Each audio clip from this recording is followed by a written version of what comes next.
योग और स्वास्थ्य पर आधारित हमारे इस बेहद खास कार्यक्रम स्वस्थ विचार में। दर्शकों, मनुष्य का शरीर यानी हम इंसान जो अपने जीवन को चलाते हैं, जिसके बहुत सारे कुछ प्रमुख नियम भी शामिल होते हैं। उन्हीं नियमों में या उन्हीं क्रियाकलापों में भोजन करना, मल त्याग करना, श्वास लेना, ये सभी चीजें बिल्कुल शामिल हैं और ये निरंतर होती है।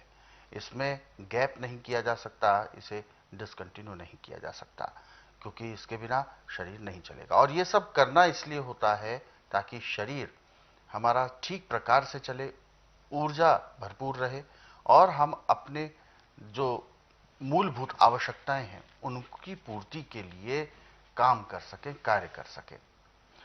लेकिन समस्या तब आती है जब इस पूरे चक्र में कोई ना कोई बैलेंस बिगड़ जाता है, किसी ना किसी तरीके के नियम टूटते हैं, तो शुरू होती हैं बीमारियां यानी रोग।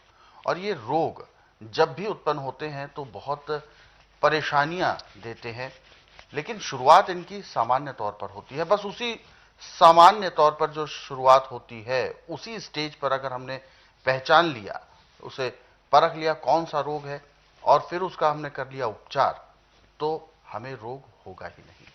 इन्हीं सब विषयों पर इस कार्यक्रम में चर्चा की जाती है और आपसे इसलिए हम अनुरोध भी करते हैं कि जब भी आप इस कार्यक्रम को देखने बैठे, कॉपी और पेन साथ में लेकर बैठे, क्योंकि इस कार्यक्रम के जरिए हम आप तक वो सारी बातें पहुंचाना चाहते हैं जो आपके जीवन के लिए बहुत जरूरी है, आपके शरीर में ऊर्जा के लिए बहुत जरूरी है। तो चलिए शुरू करते हैं आज के मुख्य विषय पर चर्चा।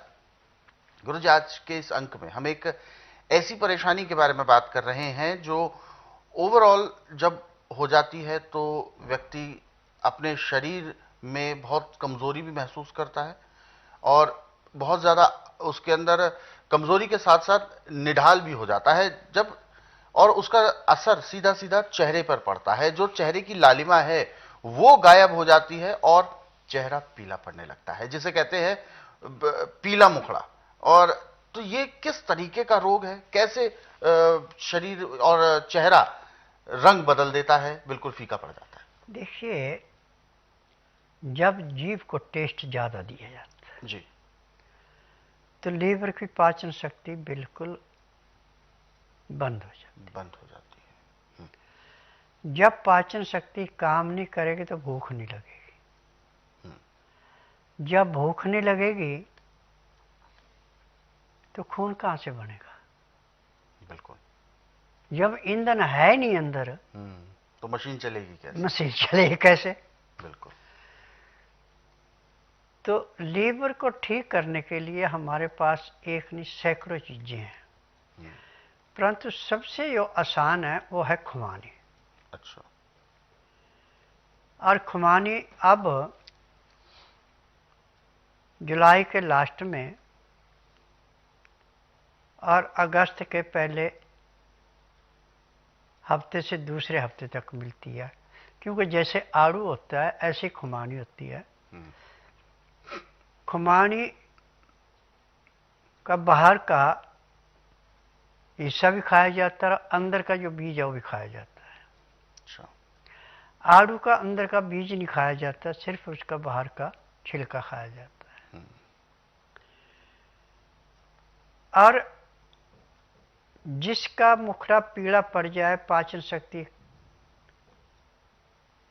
बहुत कमजोर हो जाए, 5 खुमानियाँ सुबह 5 शाम को उसको खाने को दें और जो गुठलियाँ तोड़ करके उसकी गिरी भी बादाम जैसा टेस्ट होता है उसको खाएं। परंतु एक ध्यान रखना कि गिरी को थोड़ा सा टेस्ट कर लेना, कड़वी हो तो उसको नहीं खाना, वो नुकसान करती है। 15-20 दिन के बाद आपके चेहरे का रंग बदलना शुरू हो जाएगा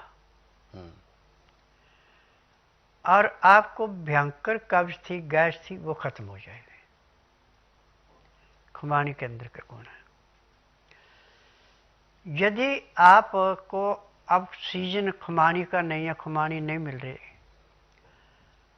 तो आप सुहागा और फटकरी दोनों बराबर मात्रा में ले करके और इनको तवे के ऊपर दोनों 5-5 ग्राम डाल के आंच जला दे नीचे तवे के ऊपर, पहले उसका सारे का पानी बन जाएगा। जब पानी बन गया थोड़ी आंच तेज कर दें, अब वो पानी सूख जाएगा और रोटी जैसा बन जाएगा। जब रोटी जैसा बन जाए तो तवे को तो गर्म रहने देना, गैस जलती रहे, उसको दोबारा कूट करके पाउडर बना लें। अब उस पाउडर को तवे पे बिछा दें और बिछा करके आंच थोड़ी तेज कर दें, तो जैसे तवा लाल होगा ऐसे ही वो भी लाल हो जाएगा और उसके अंदर जो कच्चापन था सारा खत्म हो जाएगा, यानी वो पूरी भस्म तैयार हो गई। फिर नीचे उतार के उसको दोबारा पीसें और कपड़े से छान लें, जितना बारीक होगा उतना ज़्यादा लाभ होगा। अब उसको सबसे अच्छा है कि गाय के दूध का दही है तो उसमें 3 ग्राम पाउडर मिला के उसको खा लें। अब आपको भूख भी अच्छी लगेगी और चेहरा जो आपका दिन प्रतिदिन पीला होता जा रहा था वो गुलाबी हो जाएगा। और इसके साथ साथ संतरे का जूस, अनानास का जूस दोनों बराबर मात्रा में लेके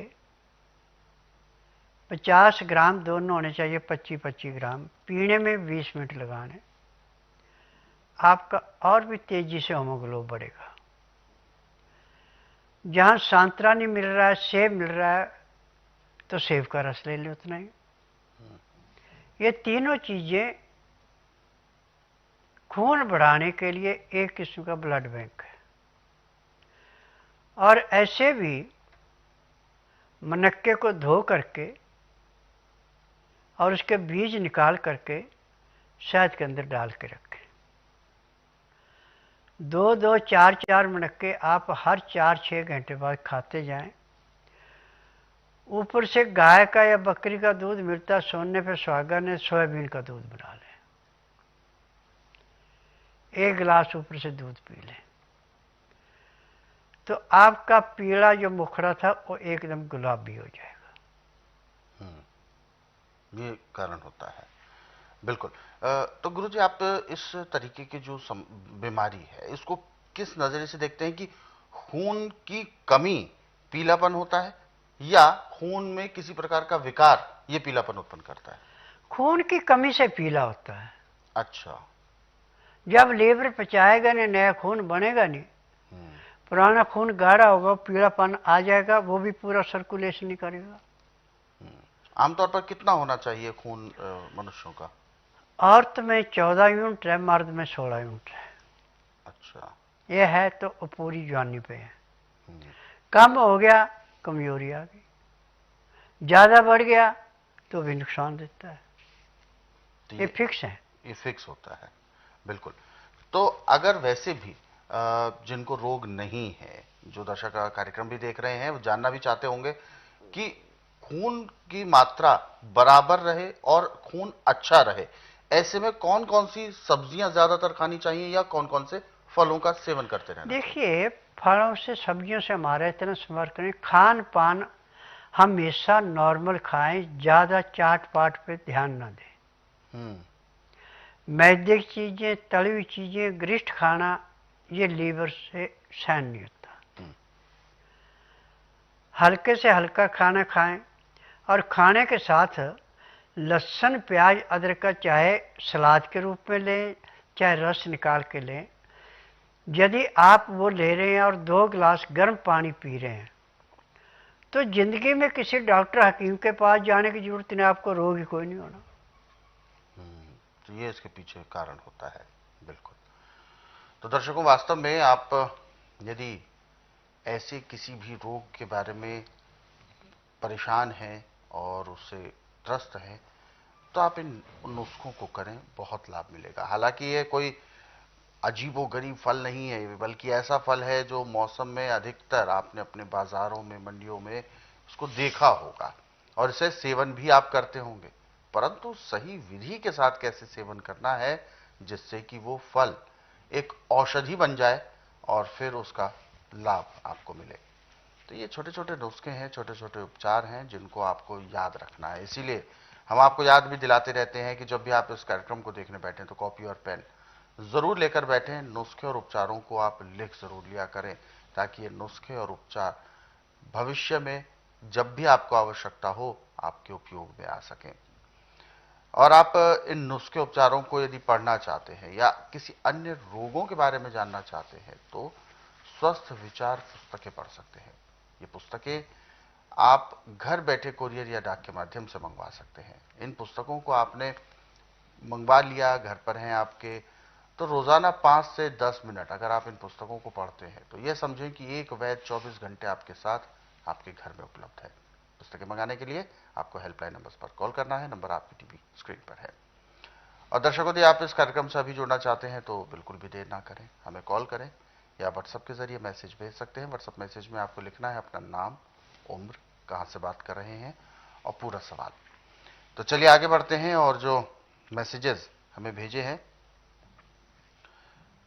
एक व्हाट्सएप मैसेज हम यहां पर ले रहे हैं। ये मैसेज हमें आया है लाखन सिंह रावत जी का और कहते हैं गुरुजी नमस्कार। इनकी पत्नी के लिए इन्होंने मैसेज भेजा है और पूछ रहे हैं कि रसौली की दिक्कत है पिछले 2 साल से, डॉक्टर्स ने ऑपरेशन की डेट तो दे दी है लेकिन किसी ने उनको सजेशन दिया स्वस्थ विचार के बारे में, तो इसीलिए ये पूछना चाहते हैं क्या भयंकर पथरी जिसकी ऑपरेशन तक की नौबत आ गई है, क्या उनको लाना ठीक रहेगा स्वस्थ विचार में? देखिए, प्रेषण से तो औरत का भी जीवन बर्बाद है और रसौली फिर भी दोबारा बन सकती है, परंतु स्वस्थ विचार में रसौली ऐसे खत्म की जाती है जैसे नींबू काट करके उसका रस निकाला जाता है, नींबू दानी से ऐसे साफ किया जाता है। और मेरे पास हर महीने 15 से 20 केस आ रहे हैं रसौली के। किसी को महीने से फालतू दवाई नहीं खानी पड़ती, 1 महीने में रसौली समाप्त हो जाती है। आप सिर्फ इतना करें कि बुधवार छोड़कर गुरुवार से लेकर मंगलवार के बीच में इसको मेरे आश्रम में लाइए। जिस दिन लाना उस दिन रात्रि 10 बजे तक खिलाप ला के दातन कूला करा के बड़ी इलायची मुंह में रख के चूसती रहें। सुबह जब तक मैं नाड़ी परीक्षण नहीं करूं तब तक 1 बूंद भी पानी नहीं पीना, ना कुछ खाना। 9 से 10 के अंदर अपना नामकरण कराना, 10 से 12 में नाड़ी परीक्षण करूंगा। नाड़ी परीक्षण में पैर के तलुए से सिर के बाल तक की MRI, CT scan, x-ray, ultrasound, ECG, sonography सब कुछ 5 सेकंड में हो जाएंगे। फिर उसके बाद दवाइयाँ खाने की हैं, दवाइयाँ पीने की हैं, मालिश करने के तेल हैं, आँख में, नाक में, कान में डालने की दवाइयाँ, दांत मंजन है। ये सब दवाइयाँ अंदर जाके ऐसे काम करेंगी जैसे गंदे पानी को फिल्टर में डाल के बिल्कुल शुद्ध कर देते हैं, ऐसे खून को साफ करेगी, रसौली को गलाएगी और जो भी रोग हो ऐसे समाप्त होगा जैसे कूड़े करकट के ढेर को माचिस की तिल्ली जला के समाप्त करती है। परंतु एक बात का ध्यान रखना कि कमीज सलवार पहन के आए, सलवार में नाड़ा होना चाहिए, इलास्टिक नहीं होनी चाहिए। और अंडरवियर भी यदि इलास्टिक का पहनते हैं वो नहीं है, नाड़े वाला अंडरवियर पहने। तो जो भी इसके अंदर का रोग होगा वो 5 सेकंड में बता दूंगा सारा नाड़ी परीक्षण में कि ये बीमारी है, इतनी पुरानी है और 1 महीने में उसको ठीक कर दूंगा। बिल्कुल। तो ये जो समस्या होती है ये क्योरेबल है, इसको ठीक किया जा सकता है, लाइलाज बीमारी नहीं है। लेकिन यदि ऑपरेशन होता है तो बहुत सारे ऐसे केसेस में देखा जाता है कि जो बच्चादानी है उसको ही निकाल दिया जाता है, जिससे कि आगे आने वाले समय में परेशानी उत्पन्न होने के चांसेस बन जाते हैं। तो आप इससे ज़्यादा बेहतर है कि एक बार स्वस्थ विचार आश्रम लेकर आएं। लाकर औषधि उपचारों से ये जब समस्या ठीक हो सकती है तो क्यों ऑपरेशन कराना। तो इसीलिए आप समय निकालकर ज़रूर आएं और यही सलाह हम सभी दर्शकों को देंगे। अगर ऐसी कोई समस्या है या किसी भी तरह की समस्या है तो सबसे पहले जो विकल्प आपको लेना है वो प्रकृति का विकल्प लेना है, आयुर्वेद का विकल्प लेना है, ताकि शरीर को बिना किसी अन्य नुकसान के, बिना किसी क्षति के आप अपने रोग को जड़ से ठीक कर सकें। तो इसीलिए अगर आप स्वस्थ विचार आश्रम आना चाहते हैं तो सबसे पहले आपको ध्यान देना है कि बुधवार नहीं होना चाहिए, क्योंकि बुधवार के दिन अवकाश होता है। सुबह 9 बजे आपको पहुंचना होगा और 12 घंटे आपको पेट अपना खाली रखकर फिर आना है स्वस्थ विचार आश्रम में। यानी जिस दिन भी आपको आना है उस दिन सुबह 9 बजे पहुंचना है। उससे पहले रात्रि में 9 या 10 बजे तक आप भोजन कर लें। रात्रि 10 बजे के बाद फिर कुछ नहीं खाना है, कुछ भी नहीं पीना है, जब तक कि अगले दिन सुबह नाड़ी परीक्षण नहीं हो जाता। इन छोटी छोटी बातों का आप ध्यान रखें। महिला रोगियों के लिए भी ये नियम लागू होते हैं। बस एक अतिरिक्त और नियम है, सूट सलवार में ही आपको आना है। साड़ी या किसी खुले परिधान में या बहुत ज्यादा टाइट कपड़े जैसे कि पैंट, शर्ट, जीन्स, इनमें भी नाड़ी परीक्षण नहीं होगा। केवल सूट सलवार में आए, नाड़ी परीक्षण किया जाएगा। विस्तार से अगर कोई जानकारी जानना चाहते हैं या इसके अलावा कोई और भी क्वेरी है तो आप संस्थान के नंबरों पर कॉल कर सकते हैं। नंबर आपकी टीवी स्क्रीन पर है,